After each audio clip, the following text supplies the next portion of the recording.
দেব অপরাজিতা প্রসেনজিতের উপহারে সেজে উঠেছে নৈহাটির বড়মা। কে কে দিচ্ছেন দেবীকে?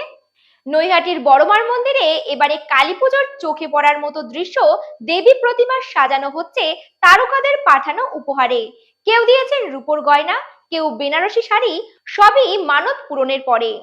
মন্দিরের সম্পাদক তাপস ভট্টাচার্য জানিয়েছেন, এই বছর দেবীকে উপহার পাঠিয়েছেন দেব, অপরাজিতা, প্রসেনজিৎ চট্টোপাধ্যায় সহ একাধিক তারকা। এবার জেনে নেব কে কি দিয়েছেন।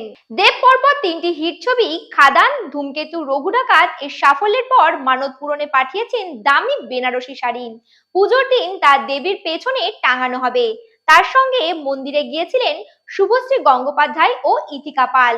অপরাজিতা আর্য ব্যক্তিগত প্রার্থনা পূরণের জন্য উপহার দিয়েছেন রূপোর তোড়া, যা প্রতিমার পায়ে পরানো হবে।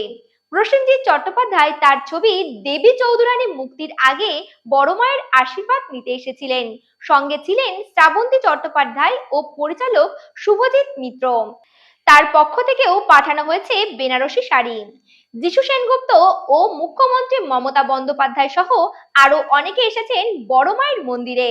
তবে তাদের উপহারের বিষয়ে বিস্তারিত জানা যায়নি।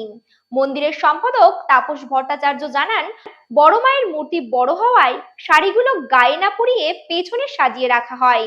উপহারের ছবি তুলে ভক্তদের পাঠানো হয়। অনেকেই নাম না বলে প্রণামী বাক্সে টাকা বা গয়না দেন, তাই সবার নাম জানা যায় না। মন্দির কর্তৃপক্ষের কথায় বড়মা শুধু তারকাদের নয়, বড়মা সকলের। মন থেকে ডাকলেই তিনি সাড়া দেন। নমস্কার।